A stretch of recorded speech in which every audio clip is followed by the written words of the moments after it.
아멘. 28장부터 33장까지는 6개의 화라는 그 문구가 반복해서 나타납니다. 그 말은 28장부터 33장까지가 화라는 주제의 메시지다, 그렇게 말할 수 있습니다. 그 가운데 32장은 화로다라는, 화 있을진저라는 이 구절이 32장에는 없고 32장에는 하나님의 나라에 대한 그런 말씀이 기록되어 있습니다. 그래서 오늘 32장을 읽었습니다. 오늘 6개의 화에 대한 메시지의 말씀을 함께 살펴볼 터인데요.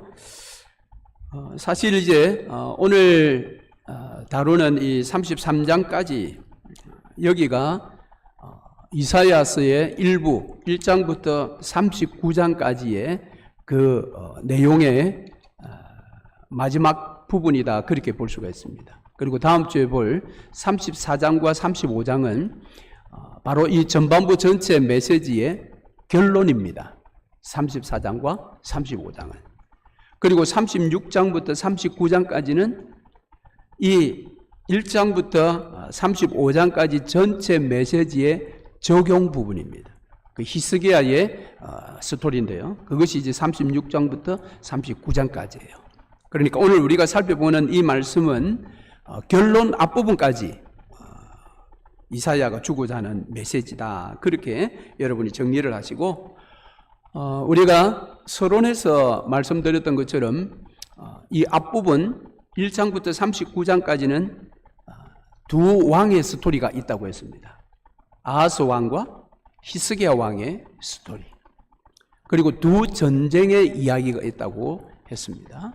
바로 아수르와의 전쟁, 그리고 바벨론과의 전쟁, 이 두 전쟁의 이야기, 이 두 전쟁의 이야기가 있고, 그 다음은 두 도시의 이야기가 있다고 했습니다. 그 도시의 이야기가, 두 도시 이야기가 지난주 우리가 살펴본 내용이에요. 그것은 24장부터 27장까지. 거기에 24장에서는 멸망의 도시에 대한 이야기, 25장에서는 희망의 도시 이야기, 그리고 26장에서는 승리의 노래, 그리고 27장은 포도원 비유, 이사야 5장에서 남유다의 그 죄악상을 소개하는 비유가 5장에 나오는 포도원의 비유라고 했는데, 그 포도원의 비유가 27장에 다시 한번 등장하는데 분위기는 완전 다르죠. 5장에서의 포도원 비유는 농부가 포도원의 모든 울타리를 다 걷어내어 버려서 포도원 자체가 완전히 망가지는, 멸망당하는 그런 이야기였다면, 27장 포도원의 비유는 농부가 울타리를 다 치고 가시와 찔레를 다 제거해내는, 그래서 극상품 포도 열매가 맺히도록 그렇게 일하는 포도원의 비유가 27장에 기록되어 있다, 그렇게 우리가 지난주 말씀을 살펴보았습니다. 자, 오늘은 28장부터 이제 등장하는 6가지 화입니다. 자, 이 화가 등장하는 내용을 중심으로 한번 말씀을 살펴보겠는데요. 자, 먼저 28장 1절입니다. 자, 28장 1절에 보시면 에브라임의 술 취한 자들의 교만한 면류관은 화 있을진저. 자, 여기서 말하는 에브라임은 이스라엘이죠. 북쪽에 있는 이스라엘. 자, 그 다음에 또 화가 어디에 등장하느냐 하면 29장 1절에 등장합니다. 자, 전체 6개를 먼저 한번 순서대로 한번 보겠습니다. 볼펜이 있으신 분들은 밑줄을 그어두시면 되겠습니다. 29장 1절에 슬프다 아리엘이여 아리엘이여 라고 했는데, 이 이제 슬프다 이렇게 번역되어 있는 이 단어가 15절을 한번 보세요. 29장 15절은 세 번째 이제 화가 나오는데요. 29장 15절에 자기의 계획을 여호와께 깊이 숨기려 하는 자들은 화 있을진저라고 했는데, 여기에 화 있을진저라고 하는 이 원어의 단어가 29장 1절에 슬프다라는 번역되어 있는 이 단어와 똑같은 단어입니다. 그러니까 29장 1절에 슬프다 이 말도 화 있을진저 아리엘이여 이렇게 해석을 할 수가 있습니다. 조금 전체적인 어떤 문맥에 따라 지금 우리 번역이 슬프다 이렇게 이제 번역이 되었는데 화 있을진저라고 번역을 해도 됩니다. 자, 그래서 29장에는 화 있을진저가 두 번 나오죠. 1절과 15절. 그럼 세 개가 지났고요. 그 다음에 30장 1절입니다. 30장 1절에 여호와께서 이르시되 패역한 자식들은 화 있을진저 여기에 또 등장을 합니다. 이제 네 번째 등장을 하는 거고요. 자, 다섯 번째는 31장 또 1절에 나옵니다. 31장 1절 도움을 구하러 애굽으로 내려가는 자들은 화 있을진저. 자, 다섯 번째죠. 그 다음 마지막 여섯 번째는 32장을 건너뛰어서 33장 1절에 가시면은 너 학대를 당하지 아니하고도 학대하며 속이고도 속임을 당하지 아니하는 자여 화 있을진저라고 이야기합니다. 자, 이렇게 해서 6개의 화에 대한 메시지인데 그럼 각각 무엇 때문에 화의 메시지를 지금 이사야가 전하고 있는지를 한번 보겠습니다. 먼저 첫 번째 28장 1절 보면 에브라임의 술 취한 자들의 교만한 면류관 이것 때문에 화 있을진저라고 합니다. 그것은 이제 뒤에 내려 쭉 말씀을 보면 무엇인가 하면 이 에브라임의 부요함, 풍족함, 소출이 많아서 넘쳐나는 수확 그것으로 인해서 화가 있을 것이다. 그렇게 이야기를 합니다. 왜 그렇습니까? 그들이 이 부요함을 제대로 관리를 못했다라는 겁니다. 자기들의 그런 인간적인 그런 욕망을 해소하는 일에 이 부요함을 사용한 것입니다. 고아와 과부와 이웃들에게 나누어 주는 것이 아니라 그 부요함이 마치 신약에 나오는 어리석은 부자와 같이 소출이 풍성했을 때 내 영혼아 먹고 마시고 즐거워하자라고 했던 것처럼 에브라임, 북이스라엘이 이와 같은 부요함을 관리를 하지 못하고 이것을 쾌락으로 헛되이 사용했기 때문에 화가 있을 것이다. 왜 그런가 하면 그들이 잘해서 그런 것이 아닙니다. 자, 여러분 24절을 한번 보시죠. 28장 24절. 24절에 파종하려고 가는 자가 어찌 쉬지 않고 갈기만 하겠느냐? 자기 땅을 개간하며 고르게만 하겠느냐? 이것은 하나님께서 파종하고 개간하는 이 좋은 터전을 주었다라는 겁니다. 하나님께서 복을 주셔서 수확이 부요함이 왔다라는 것입니다. 그런데 그것을 그들이 몰랐다라는 겁니다. 25절을 한번 보시죠. 지면을 이미 평평히 하였으며 소회향을 뿌리며 대회향을 뿌리며 소맥을 줄줄이 심으며 대맥을 정한 곳에 심으며 귀리를 그 가에 심지 아니하겠느냐. 자, 여기에 각각 맞는 그런 소맥과 귀리들을 심을 수 있도록 여러 가지 것들을 이렇게 농부가 잘 관리를 했다라는 겁니다. 그것은 이제 영적으로 보면 이스라엘 백성 그들에게 하나님께서 사명을 주셨는데 각각 알맞는 사명을 주셨는데 그 사명을 다 팽개치고 거기로부터 수확된 이 부요함만을 그들은 누렸다. 그래서 그들은 하나님께로부터 지금 심판의 경고를 받게 되는 것입니다. 자, 28장 29절 마지막 절을 한번 보시죠. 거기에 보면 이도 만군의 여호와께로부터 난 것이라 그의 경영은 기묘하며 지혜는 광대하다. 이 모든 것들이 만군의 여호와께로부터 나왔다. 이 만군의 여호와는 이사야 6장에 성전에서 이사야가 만났던 그 하나님이시죠. 그래서 만군의 여호와 하나님을 그들이 의지해야 하는데 그렇지 아니하고 자신들의 부요함을 그들 자신만을 위한 육체를 위하여 사용한 그것 때문에 북이스라엘은 화가 있을 것이다. 자, 두 번째는 29장 1절에 이제 화 있을진저 아리엘이여 아리엘이여. 아리엘은 여러분 거기 관주에 보시면 예루살렘을 가리킨다 그렇게 기록되어 있지요. 그러니까 29장부터는 이제 유다에 대한 남유다에 대한 그런 심판의 메시지입니다. 자, 남유다의 심판. 이 심판에는 오늘 29장에 이제 두 가지인데요.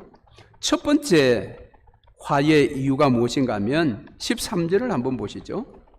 13절 주께서 이르시되 이 백성이 입으로는 나를 가까이 하며 입술로는 나를 공경하나 그들의 마음은 내게서 멀리 떠났나니 그들이 나를 경외함은 사람의 계명으로 가르침을 받았을 뿐이라. 무엇입니까? 마음이 하나님을 향해 있지 않고 입술에 말만 하나님을 향해 있었던 남유다. 그들이 아리엘, 하나님께서 기뻐하시는 아름다운 성 예루살렘이었지만 그들은 마음이 하나님을 향해 있지 않았다. 그래서 입술에서의 고백만을 가지고 있는 말뿐인 그들의 모습, 그것 때문에 그들에게 화가 있을 것이다.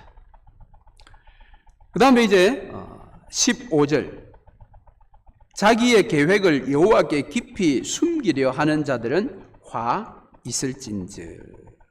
하나님 앞에서 그들이 정결하지 않고 솔직하지 않고 자신들의 그 계획을 감추는 거짓을 하나님 앞에 나타내었다라는 것입니다.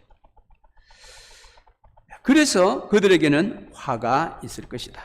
그러나 23절 말씀해 보면 하나님께서 그럼에도 불구하고 그들이 돌이키면, 즉 남은 자로 다시 세워지면 회복의 은총을 주시겠다고 23절에 약속하고 있습니다.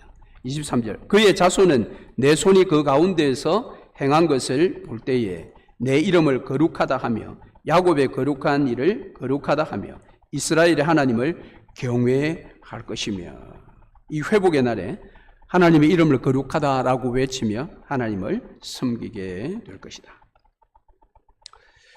자, 이 유다에 대한 화에 대한 메시지는 30장에 가서도 또 반복해서 일어납니다.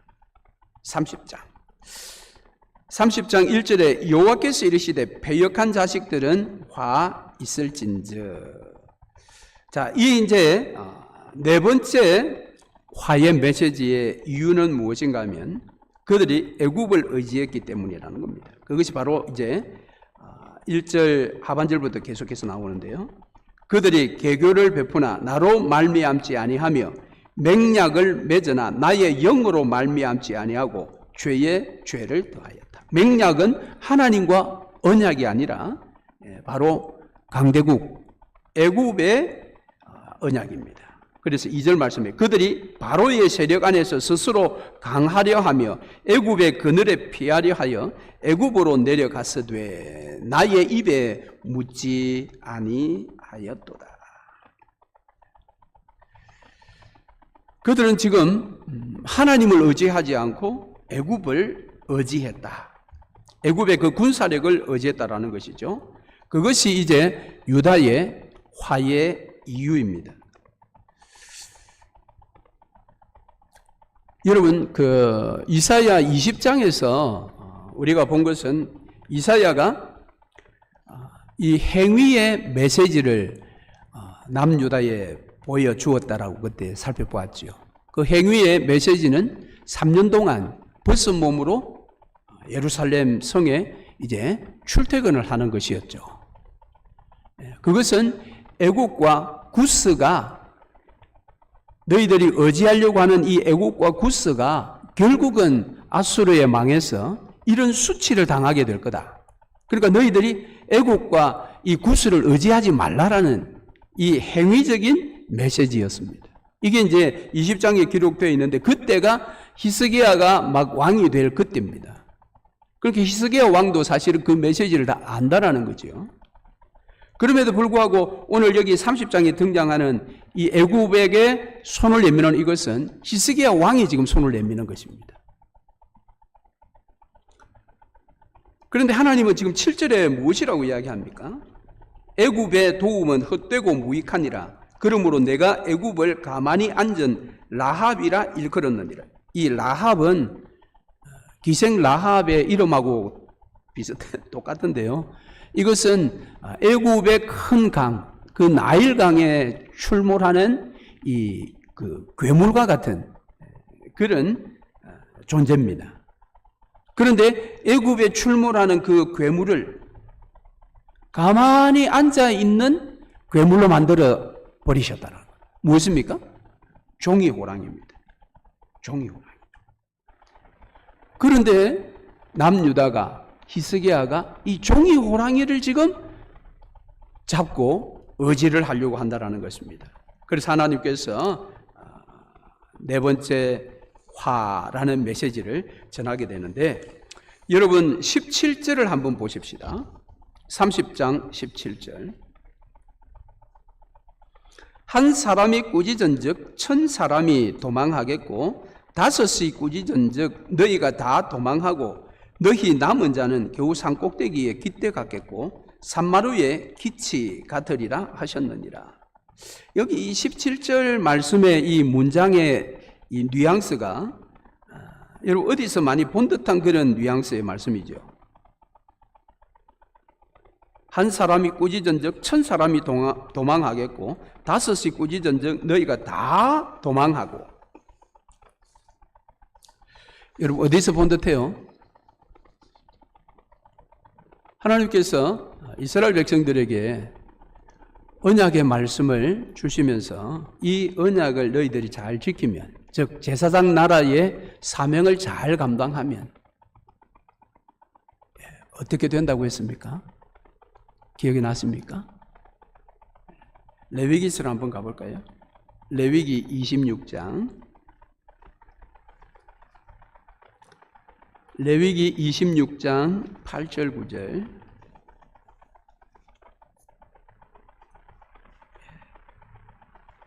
같이 한번 읽어보겠습니다. 8절 9절. 또 너희 5이 백을 쫓고 너희 백이 만을 쫓으리니 너희 대적들이 너희 앞에서 칼에 엎드러질 것이며 내가 너희를 돌보아 너희를 번성하게 하고 너희를 창대하게 할 것이며 내가 너희와 함께 한 내 언약을 이행하리라. 여기에 5이 백을 쫓고 백이 만을 쫓을 것이다. 그만큼 하나님께서 이스라엘의 그 국방을 책임져 주겠다라는 것입니다. 그런데 오늘 17절 말씀은, 이사야에서 17절 말씀은 이것을 오히려 반대적으로 지금 응용해서 말씀을 지금 주는 겁니다. 한 사람이 꾸짖은즉 1000사람이 도망하였고, 그러니까 이스라엘 백성들이 1000을 준비하고 있다 해도 한 사람의 등장으로 말미암아 1000명이 다 도망간다는 겁니다. 5이 등장하면 1000명이 아니라 너희들 유다 전체가 다 도망가 버리고 말 것이다. 무엇입니까? 레위기 26장에서 하나님께서 너희들이 내 언약을 잘 지키고 제사장 나라의 사명을 잘 감당하면 너희 5이 적군 100명을 쫓아낼 수 있다. 너희 100명이 10,000명의 적군을 물리칠 수 있도록 내가 국방력을 책임져 주겠다라고 했는데, 오늘 여기에서는 그들이 언약을 내팽개쳤기 때문에 오히려 반대로 지금 화를 당한다라는 겁니다. 보세요. 애굽이라는 종이 호랑이를 쥐었죠. 그런데 국방력 자체는 여기에 한 사람의 등장으로 말미암아 1000명이 다 도망갈 정도니 이건 싸움 자체가 안 되는 것입니다. 그러니까 지금 유다가 너무너무 지금 엉뚱한 곳으로 가고 있다는 것입니다. 그럼에도 불구하고 하나님은 오늘 26절을 한번 보시죠. 30장 26절. 여호와께서 자기 백성의 상처를 싸매시며 그들의 맞은 자리를 고치시는 날에는 달빛은 햇빛 같겠고 햇빛은 7배가 되어 7날의 빛과 같으리라. 그럼에도 불구하고 하나님은 또 남유다에게 회복의 메시지, 즉 그들이 돌이켜 회개하면 다시 회복시켜 주겠다. 심지어는 지금 그들이 두려워하고 있는 이 아수르 제국에 대해서 30장 31절 한번 보시죠. 여호와의 목소리에 아수르가 낙담할 것이며 주께서는 막대기로 치실 것이라. 여호와께서 예정하신 몽둥이를 아수르 위에 더하실 때마다 소고를 치며 수금을 탈 것이며 그는 전쟁 때에 팔을 들어 그들을 치시리라. 아수르의 멸망을 이야기하고 있습니다.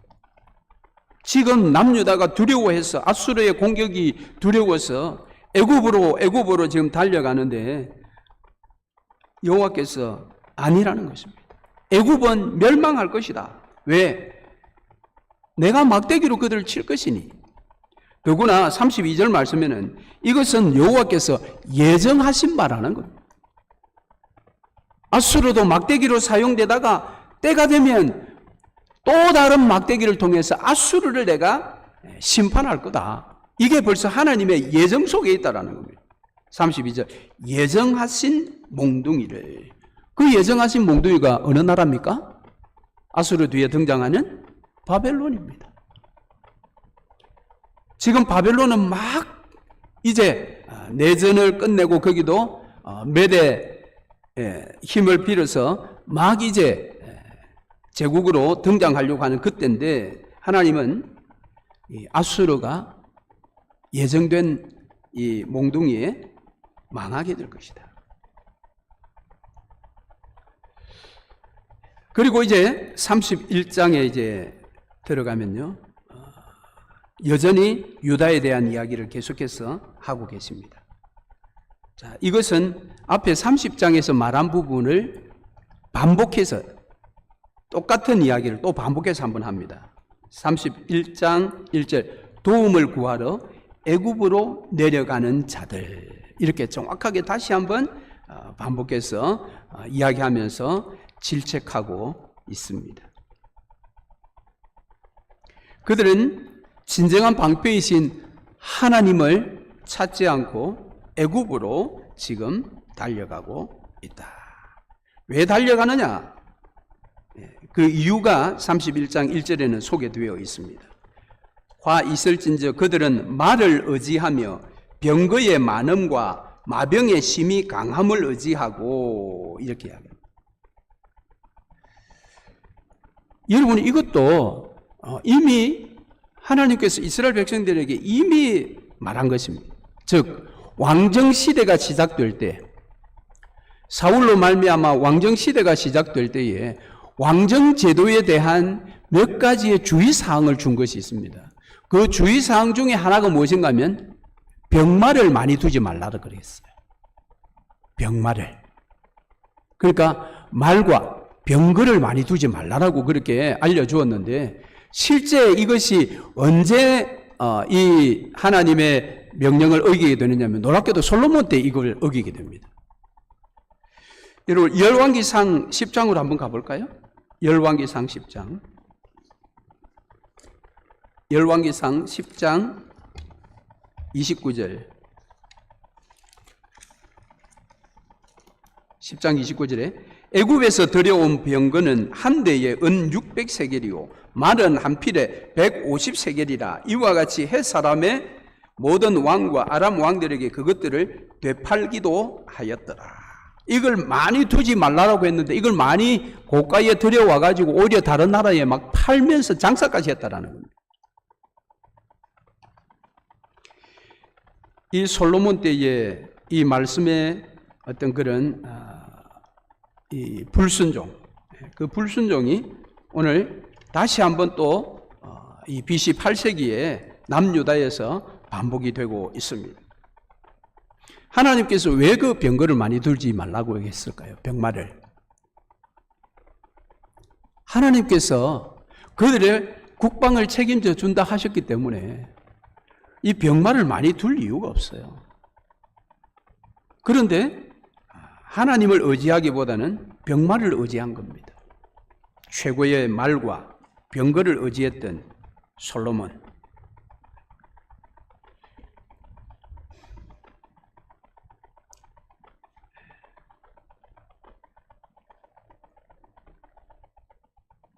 자, 이제 31장 여러분 5절을 한번 볼까요?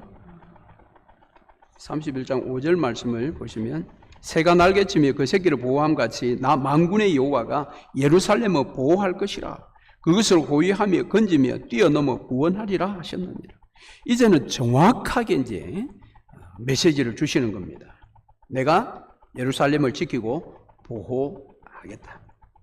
그러니까 6절, 7절에는 너희들이 회개하라는 겁니다. 이스라엘 자손들아, 너희는 심히 거역하던 자에게로 돌아오라. 너희가 자기 손으로 만들어 범죄한 은 우상, 금 우상을 그날에는 각 사람이 던져버릴 것이며 회개하고 돌아오라는 거예요. 심지어는 8절 말씀에 이 아수르의 멸망에 대한 놀라운 말을 합니다. 아수르는 칼에 엎드러질 것이나 사람의 칼로 말미암음이 아니겠고 칼에 삼켜질 것이나 사람의 칼로 말미암음이 아닐 것이며 그는 칼 앞에서 도망할 것이요 그의 장정들은 복역하는 자가 될 것이라. 이 말이 무슨 말인가? 칼에 엎드러지는데 사람의 칼로 말미암음이 아니겠고 칼에 삼켜질 것이나 사람의 칼로 말미암음이 아니다. 이 약속이 언제 성취됩니까? 이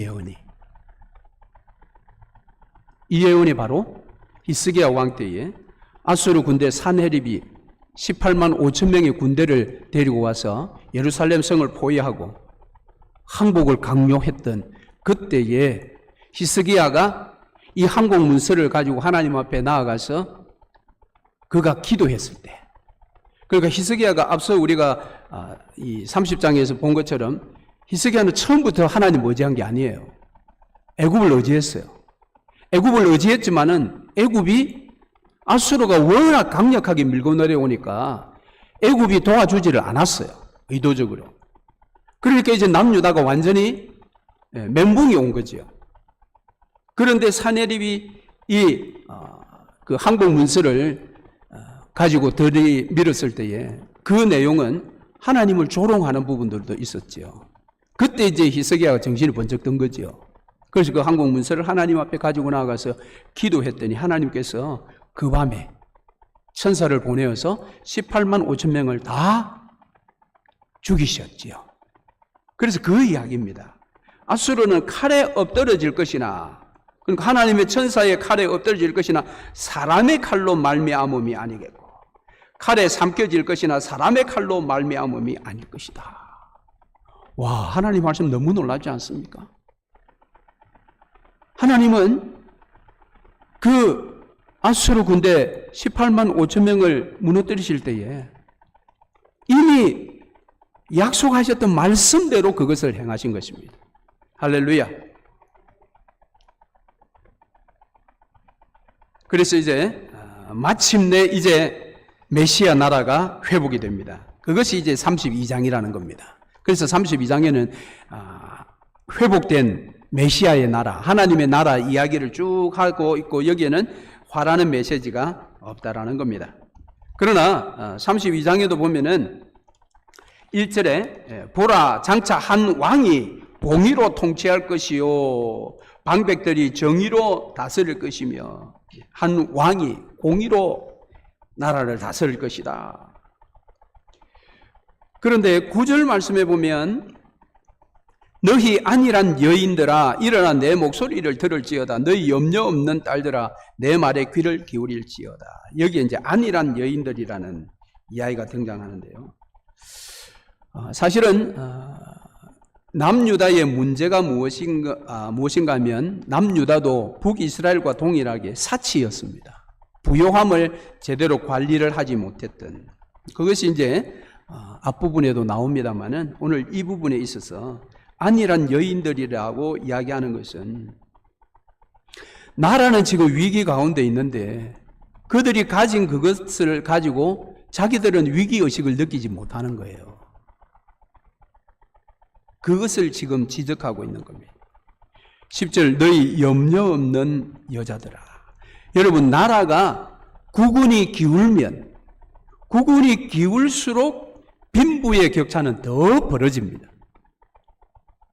그래서 나라는 망해가지만은 개인 부자는 망한다 생각을 전혀 안 합니다.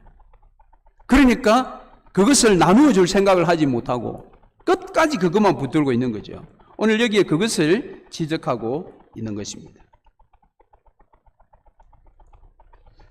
자, 어쨌든 그들에게 대한 경고를 하시면서 하나님의 영이 너희들 가운데 부어질 것이다. 15절 마침내 위에서부터 영을 우리에게 부어 주시리니 광야가 아름다운 밭이 되며 아름다운 밭을 숲으로 여기게 되리라. 그래서 15절 이하의 말씀에는 이 메시아의 나라의 아름다운 모습이 쭉 기록되어 있습니다. 너희들이 이런 메시아의 나라를 앞으로 경험하게 될 것이다. 언제? 1절에 아까 한 왕이 공의로 통치할 때에, 그리고 15절 위에서부터 영을 부어주시는 날에. 이제 이게 1차적으로 보면 이것은 이 남유다가 나중에 바벨론의 포로로 갔다가 귀환했어요. 새로운 이제 극상품 포도나무의 제사장 나라가 세워질 때입니다. 1차적으로 볼 때. 그러나 궁극적이고 2차적으로 볼 때는 바로 예수 그리스도의 오심. 인간의 몸을 입고 하늘에서 이 땅에 내려오신 예수 그리스도, 그분으로 말미암아 시작되는 하나님의 나라, 그 하나님의 나라의 그 놀라운 모습을 오늘 32장 끝부분에 이렇게 볼 수가 있습니다. 자, 마지막에 이제 여섯 번째 화이시설 찐지는 33장 1절이죠.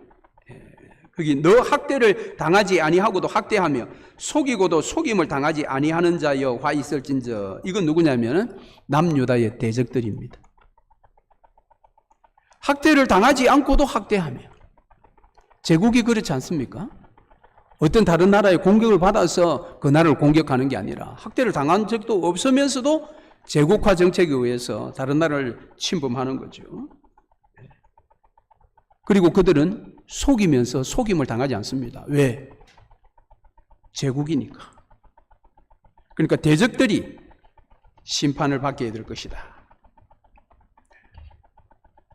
자, 그것이 이제 여섯 번째 마지막 화이설진지에 대한 메시지인데요. 그런데 2절을 보시면 이사야의 기도가 나옵니다. 33장 2절 여호와여 우리에게 은혜를 베푸소서. 우리가 주를 앙망하오니 주는 아침마다 우리의 팔이 되시며 환난 때에 우리를 구원하소서. 결론 부분에 와서 이사야가 하나님께 이 남유다의 백성들을 구해달라고 기도를 합니다. 왜? 그들은 제사장 나라의 백성들이니까. 겉으로는 보면 어떻습니까? 하나님의 심판의 메시지를 계속해서 남유다에 줬어요. 그래서 남유다가 느낄 때에 반민족주의자, 꼭 우리와는 상관없는 사람처럼 말씀을 그렇게 심판의 메시지를 주었지만 심판의 메시지의 포인트는 어디인가 하면 회개에 있습니다. 하나님께서 이렇게 심판을 지금 예정하고 있으나 너희들이 회개하고 돌이키면, 그래서 오늘 우리가 읽은 본문에도 보면 후반 부분에 가면 늘 회복에 대한 이야기들을 해주고 있는 거거든요. 그러니까 이 이사야는 남유다가 제대로 돌이켜서 하나님 앞에 제대로 나아가기를 바라는 그런 선지자였습니다. 그래서 그가 마지막에 하나님 앞에 이렇게 이스라엘 백성들 남유다를 구해달라고 그렇게 기도하는 것입니다. 그러면서 5절과 6절 한번 보시죠. 여호와께서는 지극히 존귀하시니 그는 높은 곳에 거하시며 정의와 공의를 시온에 충만하게 하심이라. 내 시대에 평안함이 있으며 구원과 지혜와 지식이 풍성할 것이니 여호와를 경외함이 내 보배니라. 네. 이 이야기를 하고 싶은 거죠. 여호와를 경외하는 것이 구원에 이르는 비결이다. 32장에 소개했던 메시아 나라의 복을 누리는 비결이다. 그래서 하나님께서 이제 너희들을 구원해 줄 것이라는 것이 12절부터 이사야가 이야기를 하면서 마지막 20절을 한번 보십시다. 33장 20절. 우리 절기의 시온 성을 보라. 내 눈이 안정된 처소인 예루살렘을 보리니 그것은 옮겨지지 아니할 장막이라. 그 말뚝이 영영이 뽑히지 아니할 것이요 그 줄이 하나도 끊어지지 아니할 것이며 완전히 회복될 것이라. 어디가? 예루살렘.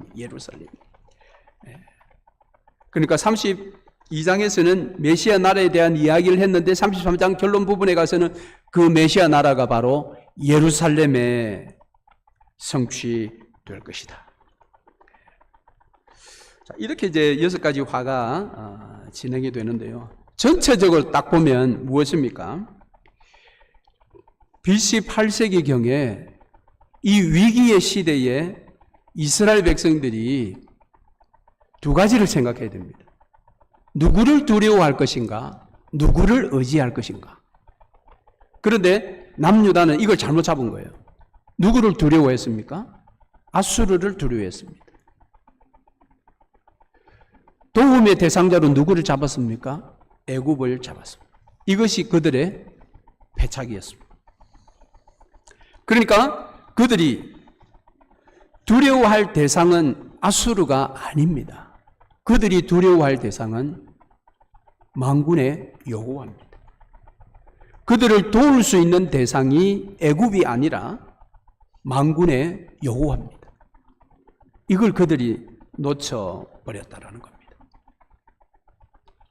그들이 그렇게 도움을 받고자 했던 애굽은 아까 가만히 있는 라합으로 만들어진 종이 호랑이에 불과했습니다. 그렇다면 오늘 우리의 시대에도 마찬가지입니다. 오늘 우리의 시대에 우리가 두려워해야 할 대상이 누군가라는 겁니다. 오늘 우리는 무엇을 두려워하고 있습니까? 누구를 두려워하고 있습니까? 그리고 오늘 우리를 도우실 분은 누구입니까? 우리를 도와줄 자는 도대체 누구입니까? 이걸 잘 생각을 해야 되는 거예요. 이거 우리 자신도 마찬가지고 우리의 자녀들도 마찬가지입니다. 우리의 자녀들의 평생의 삶에 그가 가장 두려워해야 될 대상이 누구인지를 우리 부모들이 가르쳐 줘야 됩니다. 그리고 그들이 이 땅에 살아있는 동안 그들을 도울 수 있는 자가 누구인지를 가르쳐 주어야 됩니다. 세상은 돈을 두려워합니다. 권력을 두려워합니다. 가진 자를 두려워합니다. 세상은 자기를 도울 수 있는 것은 오직 돈이 자기를 돕는다고 생각을 합니다. 그렇지 않습니까? 그러나 우리가 두려워해야 할 것은 만군의 여호와 한 분이십니다. 우리를 도와주실 수 있는 분도 만군의 여호와 한 분뿐이십니다. 다른 그 무엇이 우리를 절대로 도울 수 없습니다. 우리 자녀들도 마찬가지입니다. 우리의 자녀들에게 무엇이 갖추어져 있다 할지라도 그 갖추어진 그 무엇이 우리의 자녀들을 영원토록 도울 수 없습니다. 그런 것이 필요 없다라는 것이 아니라 그것이 궁극적인 도움은 아니라는 것입니다. 그리고 우리의 자녀들이 한평생 두려워해야 할 존재가 누구인지를 정확하게 가르쳐 줘야 됩니다. 현대인들은 하나님을 두려워하지 않습니다. 아니, 믿는 자들도 하나님을 두려워하지 않는 자들이 너무 많습니다. 이것은 BC 8세기경에 처해 있는 지금 남유다의 현실과 같습니다. 이것이 해결되지 않으니까 그들은 바벨론의 70년 포로 생활을 하게 됐던 것입니다. 사랑하는 성도 여러분, 오늘 두 가지만 우리 생각합시다. 두려워해야 할 대상이 누군가? 우리를 도울 수 있는 대상은 누군가? 그 답을 분명히 붙들고 남은 3일도 여러분 승리하시는 복된 삶이 되시기를 주의 이름으로 축원합니다. 아멘. 제가 한번 기도하겠습니다. 오직 하나님만 믿고